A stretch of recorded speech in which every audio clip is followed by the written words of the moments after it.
जय। हाथ में चावल फूल लेकर के भगवान सत्यनारायण का सत्यनारायण बोलो तो कौन है? भगवान विष्णु। रहते कहाँ है? नहीं पता, आपने विचार नहीं किया। ये भगवान विष्णु सबके हृदय में विराजमान है। जो आवाज आ रही है परमात्मा की आवाज आ रही है। किसकी आवाज आ रही है? परमात्मा। ये जो बोल रहा है परमात्मा है। ये जब निकल जाता है इस शरीर का कोई वैल्यू नहीं है। इस शरीर की महत्ता सत्ता तब तक है जब तक अंतर्यामी रूप से परमात्मा हमारे आप सबके हृदय में विराजमान है। ऐसे परमात्मा का हमने पूजन किया और भगवान का पूजन तो महाराष्ट्र में विशेषकर बोलते हैं सत्यनारायण की महापूजा यादे। मतलब भगवान की पूजा से बढ़कर के कोई पूजा। ऐसे भगवान का हमने पूजन किया। ओत प्रोत बाह्य आभ्यंतर बाहर अंदर सब जगह विराजमान सत्यनारायण भगवान का पूजन किया। अब हम कथा सुनने जा रहे हैं तो कथा इसमें सत्यनारायण भगवान की एक्चुअली में है नहीं। इसमें केवल भगवान का पूजन है, कथा नहीं है। कथा तो श्रीमद् भागवत महापुराण की जो 7 सप्ताह श्रवण की विधि है वही सत्यनारायण भगवान की कथा। इसमें क्या है? भगवान का पूजन किसने किया तो किसको क्या फल मिला, पूजन की विधि आदि है। वो कहते हैं कि एकदा नैमिषारण्ये ऋषया सौनिकादया रामुच्छुर्मुनया सर्वे सूतं पौराणिकं खलु। एक बार नैमिषारण्य तीर्थ में सौनकादि 88,000 ऋषियों ने सूत जी महाराज से प्रश्न किया, महाराज कलयुग आ गया है, कलयुग में आप ऐसा कोई व्रत बताइए, पूजन बताइए जिसके करने से प्राणियों का कल्याण हो सके। सूत जी महाराज ने कहा तो बहुत अच्छा प्रश्न किया आप लोगों ने, और जो आप प्रश्न कर रहे हो यही एक बार देवर्षि नारद ने विष्णु भगवान से प्रश्न किया था। क्या हुआ? एकदा नारदा योगी लोकान ग्रह कांक्षया। एक बार नारद जी सभी लोगों से भ्रमण करते हुए पृथ्वी लोक में पृथ्वी लोक में आकर के देवर्षि नारद क्या देखते हैं? नाना योनि समुत्पन्ना नाना क्लेश समन्विता। नाना प्रकार की योनियों में जितने भी जन्मे हैं सब में आपस में क्लेश मचा हुआ है।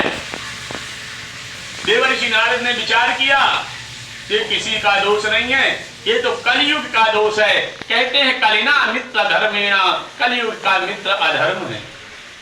देवर्षि नारद ने विचार किया आपस में जो क्लेश मचा हुआ है भाई भाई में, दंपति नाम च कलकनम, पति और पत्नी में सब में आपस में क्लेश मचा हुआ है।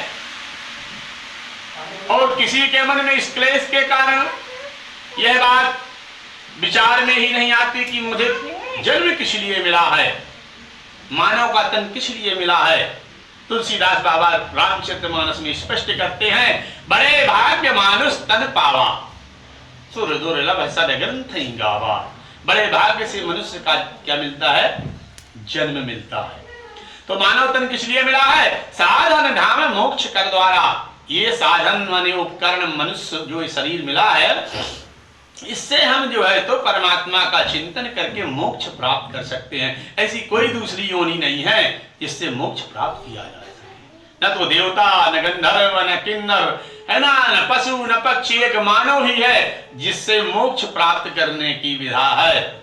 यह मानव ही उस परमात्मा के परम पद पर आरूढ़ हो सकता है। ध्रुव आज कई लोग आरूढ़ हुए, प्रहलाद आदि। तो देवर्षि नारद ने विचार किया कि यह कलयुग का स्वभाव है, कलयुग के कारण ये सब व्यवस्था है ना उलट पुलट रही है। अब मुझे जो है तो कुछ ना कुछ उपाय करना चाहिए। वो नारायण नारायण करते हुए विष्णु भगवान से देवर्षि नारद वहां जाकर बड़ी सुंदर स्तुति करते हैं भगवान की। शांताकारं भुजगशयनं पद्मनाभं सुरेशं विश्वाधारं गगनसदृशं मेघवर्णं शुभांगं लक्ष्मीकान्तं कमलनयनं योगभृद्यानगम्यं वन्दे विष्णुं भवभयहरं सर्वलोकैकनाथं। स्तुति बोलो तो शांताकारं, भगवान का स्वरूप शांत है। सबसे ज्यादा अगर शांत है तो कौन है? भगवान। नारायण शांताकारम, और लेटे किसमें है? भुजग शयनम, सांप में लेटे हुए हैं। शांताकारम भुजग शयनम पद्मनाभम, भगवान का एक नाम पद्मनाभ है।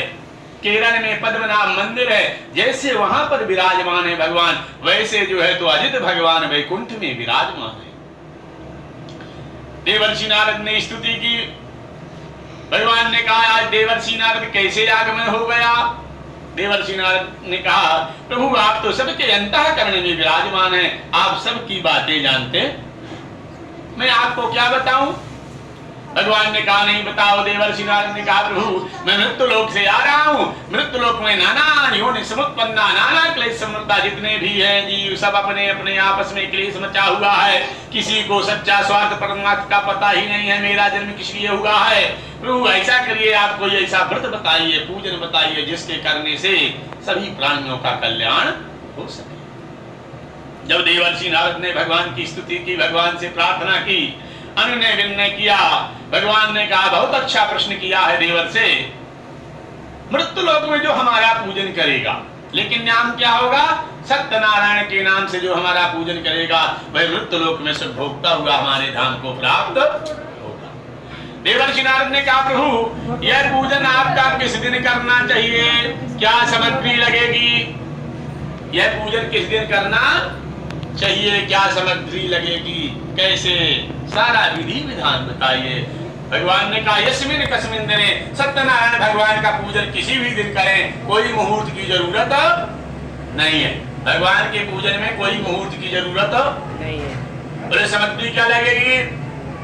बोले सुपक्वम कदली फलम गोधूमस्य च चूर्णकम, पके हुए केले का फल, क्योंकि मैं बालक स्वरूप में आऊंगा, बालक के दांत नहीं होता, इसलिए पका हुआ केले का फल चाहिए। गेहूं का चूर्ण चाहिए, पंजीरी, अभी तो ये रवा सीरा में परिवर्तित हो गया, एक चूर्ण बनता था पंजीरी, आटे को भून देते थे शक्कर घी से बढ़िया से, वही पंजीरी प्रसाद होता था, है ना।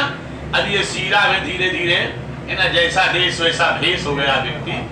तो चूर्ण बनावे न मिले तो अभावे सारे चूर्णम, चावल का चूर्ण ना मिले, भगवान ने कहा मेरे पूजन में कोई वस्तु की जरूरत नहीं कि नहीं सीरा होगा तभी पूजन होगा, कुछ जरूरत नहीं। बोले क्या?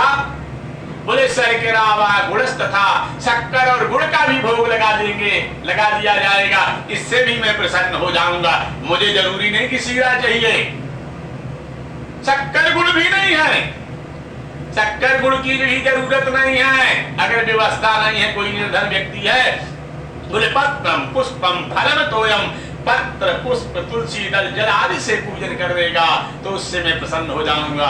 मेरे पूजन में श्रद्धा की जरूरत है। किसकी जरूरत है? श्रद्धा की जरूरत है। अगर श्रद्धा नहीं है, 56 प्रकार के भोग लगाता है तो उसके पूजन को मैं स्वीकार नहीं करता। भगवान ने कहा एक बार देवर्षि, द्वापर में भगवान जब श्री कृष्ण का अवतार हुआ था, आप लोगों को मालूम होगा, बोले द्वापर में दुर्योधन ने मेरे से कहा कि चलिए मेरे यहाँ भोजन करिए, 56 प्रकार का भोजन बना है। मैंने कहा दुर्योधन देखो, भोजन वही करेगा जो भूखा होगा या कि सामने वाले का प्रेम होगा। तो मैं भूखा नहीं, क्योंकि मैं पूर्ण ब्रह्म हूँ, पूर्णमदः पूर्णमिदं पूर्णात् पूर्णमुदच्यते पूर्णस्य पूर्णमादाय पूर्णमेवावशिष्यते, मैं पूर्ण ब्रह्म हूँ, मुझे किसी वस्तु की आवश्यकता नहीं। तो क्या चाहिए? मैं तो प्रेम के वश में, है ना, मैं प्रेम के वश में हूँ, प्रेम से मुझे कोई सागर